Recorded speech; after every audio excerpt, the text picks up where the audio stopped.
Manchester United host Villarreal after losing their first Champions League game 2-1 to Young Boys. Harry Maguire is out for a couple of weeks with a calf injury. So let's preview this game then. Gabby, what do you feel is going to happen in this game? Because Villarreal, not an easy outfit to play. You know what? I think after last night, Messi scoring, Ronaldo tonight will be thinking, all right, it's my turn to shine. So Villarreal will make it hard, but I think the big man Ronaldo will do something tonight to win the game for Manchester United. So I think Manchester United win the game, maybe like 2-1. Okay. How big a loss is Harry Maguire for a couple of weeks? Yeah, I think it's a big loss. Yeah. I think it's a big loss. I mean, he's been outstanding, hasn't he? From last season, the Euros of England, this season, he's been outstanding at the back. And they're starting to get a partnership, aren't they? Maguire and Varane. So you're going to have to split that up, maybe put Lindelof in there, who's obviously not as good as Maguire. So it's a miss, but that's why you have big squads nowadays, players to come in and fill in. I'll tell you the one thing you've got to say, they've got to win tonight. Yeah. You know, after the start and the defeat, I know the sending off had a big influence in the first game, but you'd have to say, looking at the group, they've got to win. We had a little giggle there because that question was actually directed at you a second ago, and as I looked at you, you just opened your paper and settled into it nicely. I was just reading some quotes from the Glasgow News, wasn't it, the paper? In my defence, I was reading some quotes from Solskjaer. That's what it was. Give us a little paper review then, Ali. Well, go on. okay, he's admitted. Ollie in the back page of the Sun today, he's admitted that it's time he's delivered, right? Now he admits after his £400 million, I didn't even know that. See that? That's how much he spent. That says here.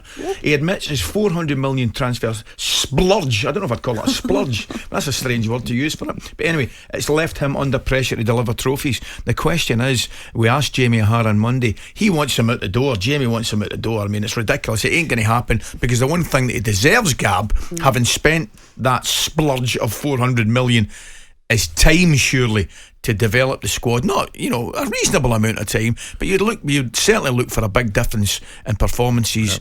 With Varane and Sancho, and clearly I think he I would say that I'd go and get Conte, but I agree to a certain extent what you're saying, that maybe give him the next 10 games, see how Manchester United are come around Christmas time, see where they are they in line to fight for the title, or have they fell off the top 4? Are they still with a chance to the Champions League? Do you know what I mean? I think see how the results come, but if he doesn't get the right results soon, I mean the pressure's on, because if I'm Manchester United, I'm thinking you spent, like you said, 400 million. You have to bring you have to bring silverware, don't you? And you have to get Sancho in the team. You spent 70 million on him. You can't have Sancho and Van der Beek just sitting there. Rashford's coming back as well. Exactly. Up until that loss to Young Boys mid-September, they're actually going pretty well in the league. They were unbeaten at that time. I think the draw against Southampton, then they lost in the EFL Cup to West Ham, and then really that Villa game has sort of thrown things into a different perspective, I suppose. There are a lot of people saying that Ole Gunnar Solskjaer needs to win this game tonight, but also needs to win the game on Saturday as well against Everton. If he loses both of those games, Gabby, how much pressure is going to be on him? Well, it's a manager's nightmare, isn't it? International break. That's the worst time to be losing games, because you've got a 2-week break where you can bring in a new manager to have 2 weeks with the players, sort out the players, start doing a bit of shape with the players that are available. So I'm sure he'll want to win these 2 games, but it's the worst time to lose games as a manager, right before international break. Gary Neville was actually saying that Ollie's got to bring in some silverware, and he was asked that question, wasn't he? Ollie was asked that question in a press conference. Gary Neville's comments put to him. They obviously know each other very well, so probably a bit of an awkward question to answer. I know, but Ollie knows it, and it's Manchester United at the end of the day. The expectation's always going to be there, Ali. Gary's only doing his job, by the way, before we get any further. That's your job, by the way. That's your job, by the way. But he's got to ask those questions, which is fair, and Ollie doesn't matter. He knows the question's coming, whether it's from Gary or whoever. Listen, Ole Gunnar Solskjaer's an intelligent boy, right? He knows the pressure's on him to deliver and start winning trophies at Manchester United. I'll tell you what, though, he has strengthened the side. I think the side looks a lot stronger and will get a lot stronger. However, people tend to forget, so has just about everybody else, whether it's City and Chelsea. So he's done the right thing, clearly, in moving Manchester forward. But let's not forget, other teams haven't stood still. They've moved forward as well. But as well, Ali, there's teams like West Ham, not an easy pushover. Absolutely. Aston Villa have showed that they can go toe to toe with teams. Arsenal. Yep, Arsenal are doing better. Just You know, joking. Spurs will get better.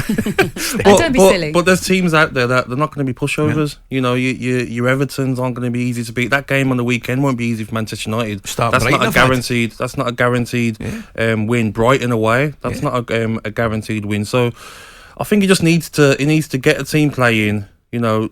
And even a style of play, we talk about Man City, you know how they're going to play. Chelsea look organised. Liverpool look like they know how they're playing. When you watch United, it's a bit... Can you see a style of play? Can you see what tactics they've been working on the training ground? I don't really see that when I watch Manchester United. I know, and I think I'm looking at it and I listen to Manchester United fans and I watch them. And there are a lot of them not kind of happy with whether it's Fred and McTominay, and he's going to have to get that sorted out, you know, defensively in front of the back two. The back four is a lot stronger now. I don't care what MD says. It's as good a back four with Maguire fit and Varane and Wan-Bissaka and Shaw. And the goalkeeper, again, I keep mentioning it, looks more like amongst his old self. But he's going to have to get himself sorted with, you know, whether he comes. Ronaldo's going to start the big games. We know that. We've not even mentioned Cavani. I mean, there's goals in Cavani, you know, but I just think his main problem might be just in front of his back four, whether he goes with the one or the two, McTominay and Fred. Yeah. talkSPORT Breakfast with Laura Woods, Monday to Wednesday mornings 6 till 10 on AM, on DAB, via the talkSPORT app and on your smart speaker. talkSPORT.